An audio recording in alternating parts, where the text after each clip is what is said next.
What is up, people? How's it going? And welcome to a brand new series on my channel where we talk about the real life stuff that is going on in F1 at the moment. Today's agenda is a sort of, in my opinion, a sort of IMO about the driver lineups for 2017. Now, literally as I'm filming this, like a couple of hours ago, maybe an hour or so ago, Nico Hulkenburg has been confirmed as a Renault driver for 2017. So we will get to that in a minute. But first, let's talk about the teams that are already locked in. So first up is Mercedes. That's already been confirmed. Lewis Hamilton and Nico Rosberg will continue their partnership and rivalry for 2017. And we head over to Ferrari. Sebastian Vettel, he was confirmed as a driver. He's got a contract till the end of 2017, I believe, maybe even end of 2018. I think it's end of 2017 though.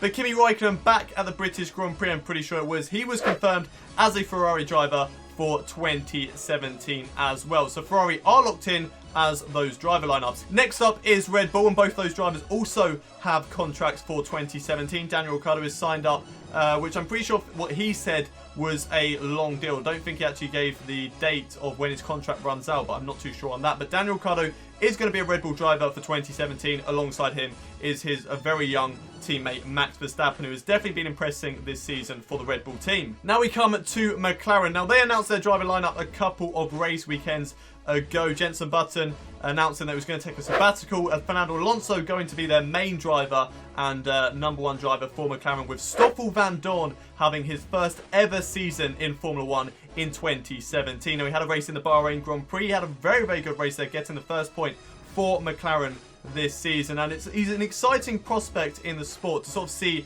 how Stoffel Vandoorne does for McLaren and up against a very experienced teammate like Fernando Alonso. So that's going to be a very, very nice partnership if McLaren can sort out their car for 2017. Now this is where the silly season starts. So the rest of the teams have not completely done their whole entire driver lineup. So we're going to sort of be discussing what are their options and what I think the driver lineup is going to be for 2017. Now first up is Force India. Last race weekend, Sergio Perez confirmed that he will be driving for Force India for 2017. And we were expecting that it was going to stay the same driver lineup. So was Force India. There was going to be Sergio Perez and Nico Hulkenburg both driving for Force India for 2017. But Nico Hulkenburg today has decided that he doesn't want to race for Force India, and he has now announced that he will be driving for Renault for 2017, which is a bit of a surprise. Although over the last couple of days, there was a lot of rumours going around that Nico Hulkenburg would not be driving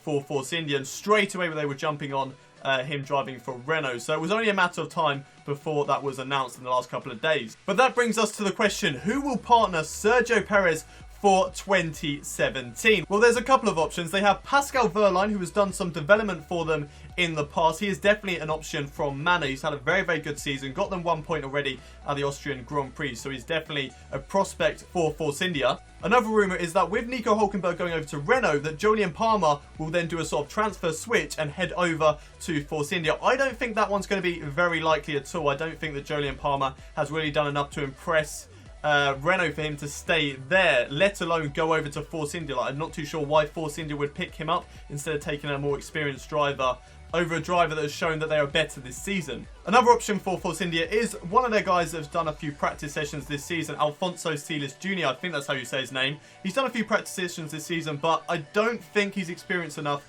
to get the drive for Force India, unfortunately. So I'm going to rule that one out straight away and say that he will not be driving for Force India in 2017. But he might have a chance with Manor, but we will get to that in a moment. Another person who is rumoured, or someone who I believe could have the potential to get that seat at Force India, is Valtteri Bottas. Now, he's not announced he's signed a contract with Williams for 2017. So he is definitely a prospect for Force India to pick up on. He's a very, very good driver. And Force India versus Williams, those two teams are very closely. But looking at the way they're going, Williams is so far coming down in the standings, whereas Force India are going up. So he could see that as going over to Force India for next season, because maybe there'd be a better car. Obviously, they know more than we do about what the 2017 cars are going to be like if they're having talks with other teams. But they're brand new cars, so anything can happen in terms of the midfield cars. And Force India could go from one of the best to one of the worst if their development has not been up there. But it's been rumoured that they have been developing their car since pretty much around the halfway stage of the season. So Force India are expected to have a good car for 2017, but I'm not too sure how far Williams are ahead of their plans for 2017 either.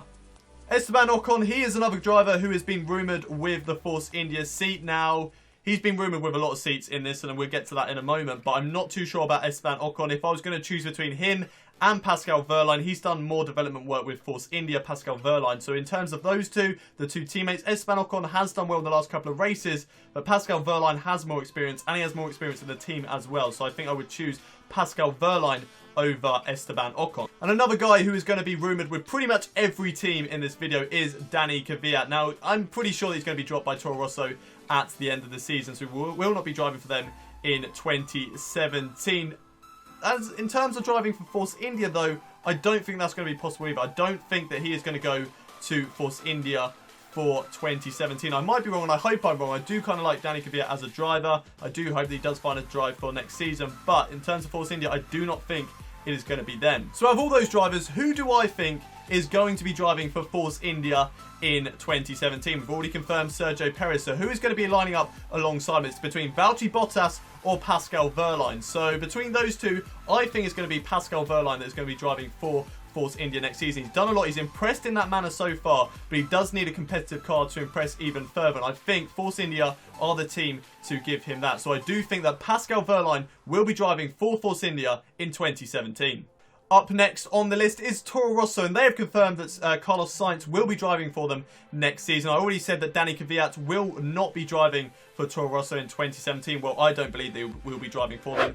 And I think the only really guy to replace him is Pierre Gasly. He's impressed in GP2 at the moment, and I think he is the only guy that's going to be replacing Danny Kvyat in that Toro Rosso for 2017. So there's not really too much of a discussion on that one. I'm pretty sure that is going to be a slam dunk deal, and it should be announced by the end of the season. So Pierre Gasly will be lining up alongside Carlos Sainz in that Toro Rosso for next season. Next up, we have Renault, and they have just announced that Nico Hulkenburg will be driving for them next season. A bit of surprise in my mind. I was expecting Nico Hulkenburg to stay with Force India, but I guess he believes that he can help make Renault a good team once again. They're down the bottom of the field, battling with like the Sauber and the Manors right now, but he believes that he can take Renault in 2017 once they, because it'll be their car for next season. This season it's been sort of a pickup of Lotus from 2015. So next season it's all going to be them. The car's going to be theirs, the drivers are going to be theirs, so I do think they're going to have a fresh start. But in terms of who's rumoured to line up alongside Nico Hulkenburg, we have the likes of Kevin Magnussen. Will Jolyon Palmer stay? We also have Valtteri Bottas being rumoured to go there, and of course their reserve driver Esteban Ocon also being rumoured to go to Renault for 2017. So Kevin Magnussen, he's done a really, really good job for Renault this season in terms of how good the performance is in that Renault this season. So I do think Kevin Magnussen has done a really, really good job to hold on to that seat. Jolyon Palmer, unfortunately, I don't believe he's done enough. I don't believe he's done enough this season. He's not impressed compared to his teammate. And with there only being one seat available out of those two, I would probably pick Kevin Magnussen over Jolyon Palmer, which is a bit of a shame to go. I would have liked to see a British driver like Jolyon Palmer go through the ranks in F1 and try and, you know, be a world champion status, but I don't see that happening to him at the moment unless he gets a drive lower down the fields, but we'll talk about that in a minute. Now, Valtteri Bottas rumoured away from Williams once again to head over to Renault and join Nico Hulkenburg. Do both of those guys know something that we don't, that Renault are going to be a really, really good team in 2017? I don't think they are, and I don't think that Valtteri Bottas should go to Renault, and I do believe that he is going to stay at Williams, so I don't think that one's going to happen. I don't think that Valtteri Bottas will go to Renault for 2017. And finally, we have Esteban Ocon, who has just started driving for Manor this season. He's been rumoured with that seat. Of course, he is the reserve driver, so you have the three drivers who are currently signed on for Renault. All of those guys rumoured for the seats. Of course, Kevin Magnussen, probably the firm favourite. Esteban Ocon isn't too far behind, though, because he is a French driver driving for a French team. So that would be very, very good news for them and very good to promote their team in terms of in their country. So I think Esteban Ocon is definitely a firm favourite to get that seat, but I don't think he's got the experience over Kevin Magnussen. So I do believe that Kevin Magnussen will be holding on to that seat, but I won't be surprised if they do pick up Esteban Ocon instead. So it's very, very close between those two, but I do think that Kevin Magnussen is going to be driving for Renault next season alongside Nico Hulkenburg. So let's lock those two in and head over to the next team. Next up is Williams, who have not actually confirmed any of their drivers for next season. Felipe Nasr is actually retiring at the end of the season, so that leaves Valtteri Bottas in there. He hasn't signed a contract with them at the moment, but I do believe that Valtteri Bottas will be announced very, very soon driving for Williams next season. So that means who is going to line up alongside Valtteri Bottas in that Williams? Well, you have a couple of potential names. You have Felipe Nasr, who was their development driver a couple of years ago, but I'm not too sure whether he still has ties with the team. If he does, then that could be a real good opportunity for Felipe Nasr to drive for Williams, but I don't think the ties are still there, and I believe that he will still be driving for Sauber next season. Lance Stroll, he is another potential prospect for them. He is one of their young drivers, so that he could potentially be driving for them next season. He is the one that is probably the firm favourite for next season. So Lance Stroll is the firm favourite at the moment that will be driving for Williams next season. But looking at other drivers, we also have Alex Lynn, who is also signed onto the team, so he could possibly be driving for them next season. We have Danny Kvyat has been rumoured to drive for Williams next season, but he's rumoured with every other team, so that's not really too much of a surprise. Danny Kvyat, I don't think he's going to get it, unfortunately, but I would love to see him in there. And you also have Paul di Resta, who is their third driver, so he could possibly get that drive as well. I would like to see Paul di Resta driving for them next season because he is a British driver. I'd also like to see Alex Lynn get the chance to drive for them next season as well. But everything is pointing to Lance Stroll and Valtteri Bottas being the driver lineup for Williams next season. And Williams do like to take on their young drivers. They did that with Valtteri Bottas, and look how that turned out. He's a really, really good driver now. So I do think that Lance Stroll is going to get the opportunity in that Williams next season. So I'm going to lock in Valtteri Bottas and Lance Stroll for the seat next season in that Williams. Next up is Haas, and they've had a really good first season in Formula 1. They've got Romain Grosjean and Esteban Gutierrez as their current drivers. None of those have been confirmed for 2017, but I'm pretty sure it's going to be guaranteed that Romain Grosjean will hold on to his seat in Haas. He's done a really good job for them this season, and I'm pretty sure that he's going to hold on to that seat. Now, Esteban Gutierrez, and we can't deny that he just hasn't done as well as his teammate this season. He hasn't scored any points. His best results have been a couple of 11s. He's been a bit unlucky not to get any points finishes this season, but you still can't deny that he has not got any points this season, which is really, really disappointing, seeing as they have already scored a good amount of points this season. Have been batting with the likes of Mclaren in the Constructors and I think Toro Rosso as well, although those guys have both overtaken them, I believe. So unfortunately, Gutierrez has just not done a good job this season, but he is still in that frame for this 2017 seat. So who could be in line for that seat alongside Romain Grosjean in the Haas? Well, we have Giovinazzi, who currently drives in GP2. He has been heavily linked with that seat in Haas alongside Romain Grosjean. So will he get that ahead of Esteban Gutierrez? I'm not too sure. I haven't really heard too much about him, but he is definitely a prospect to consider for that Haas seat. We also have Kevin Magnussen, heavily linked with a move away from Renault, because we're not too sure whether he will hold on to that seat, because we know that Renault do want to kind of have their own driver lineup, because the driver lineup that they have this season was chosen for them by Lotus. So Kevin Magnussen's seat in Renault is unsure, but I've already selected him as my driver for Renault, so we're not going to talk about him any further. Danny Kvyat is another prospect who could be driving for Haas next season. I do quite like that, Danny Kvyat driving for Haas next season. I would like to see him there. So then you've got the three drivers. You've got Giovinazzi, Gutierrez, or Danny Kvyat, who all could be driving for Haas next season alongside Romain Grosjean. This one's a really difficult one. I'm not really too sure who I want to pick. I think I want to pick Danny Kvyat because I like him, but I don't think that he's going to get it. So we're going to remove Danny Kvyat out of the equation. So that means it's going to be between Esteban Gutierrez or Giovinazzi. So out of those two, who do I think that is going to get the seat? I mean, Gutierrez got the seat at the moment, and Haas do want to continue their Ferrari development with him. So they might want to keep Esteban Gutierrez because he is in that Ferrari Young Driver program. But I think Giovinazzi is also in that as well. So that means it's still very, very close between those two. So even if they get rid of Gutierrez, they still could have another driver come in who is on that Young Driver program. But it's a tough one. It is a tough one. I don't really know too much about Giovinazzi to pick him. So I think I am just going to go with Gutierrez because he's still in F1 and they may want to give him another chance. But if he does not, if he fails to impress in 2017, then I'm pretty sure that he will be out of that car and Giovinazzi will be straight in there. So I think Esteban Gutierrez will get it, but he will be on his final warning in Formula 1.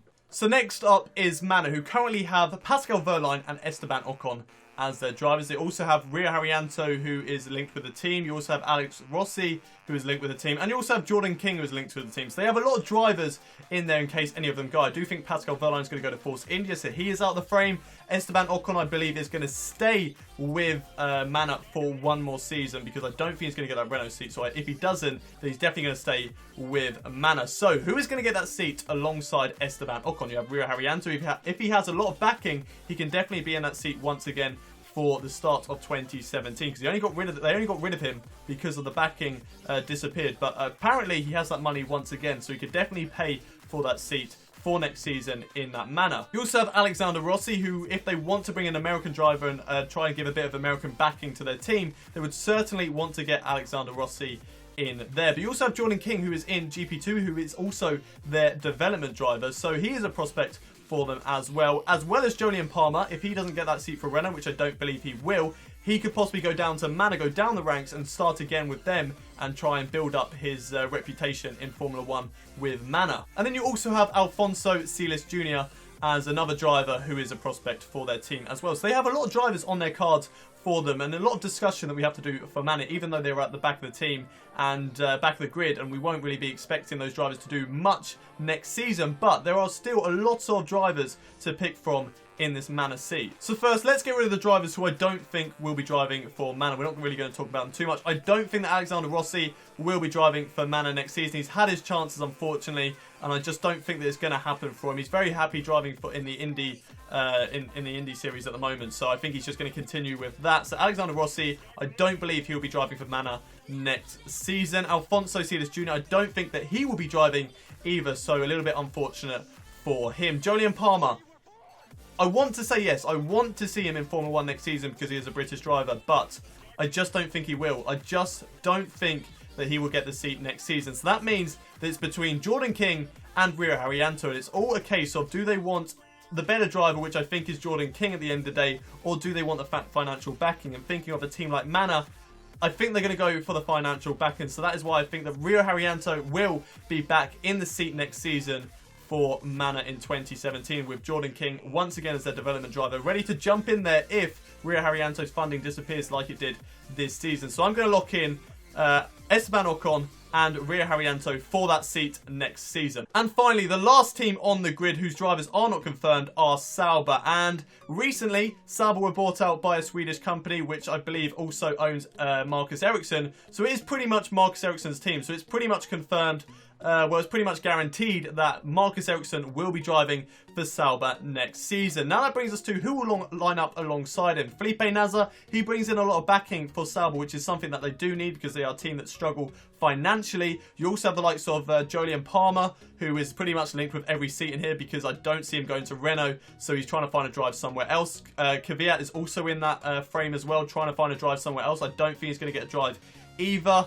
And so yeah, I do think that Felipe Nasr, we're not really going to talk about this one much because I do think that Felipe Nasr will be driving for Sauber next season just because he brings in so much financial backing, and that's something that Sauber do need. You also have Sirotkin, who is also a potential driver for them next season, but I don't think he's going to get it. He does have a bit of backing from Russia, but I do think that Felipe Nasr is going to be the driver driving for Sauber next season. So that is it. That is my grid for 2017. How do you think the grid's going to shape up? Do you agree with some of the things that I've said? Do you disagree with some of the things I've said? Leave it down in the comments below, and we'll certainly discuss that further on. But if you have enjoyed the video, don't forget to smash that like button. Also, subscribe to this channel for this weekly sort of Let's Talk F1, in my opinion. When there's race weekends, we're going to be doing a sort of my opinion predictions of how the race will go, so going through all the standings where each driver will finish. That's what we're going to do when there's a race weekend, but when there's not, we're just going to talk about what's happened in this week of Formula 1. So if you do want to see that in the future, don't forget to hit that subscribe button so that you never have to miss a video from me. But I'll see you next time with another F1 related video. Until then though, it's goodbye from me.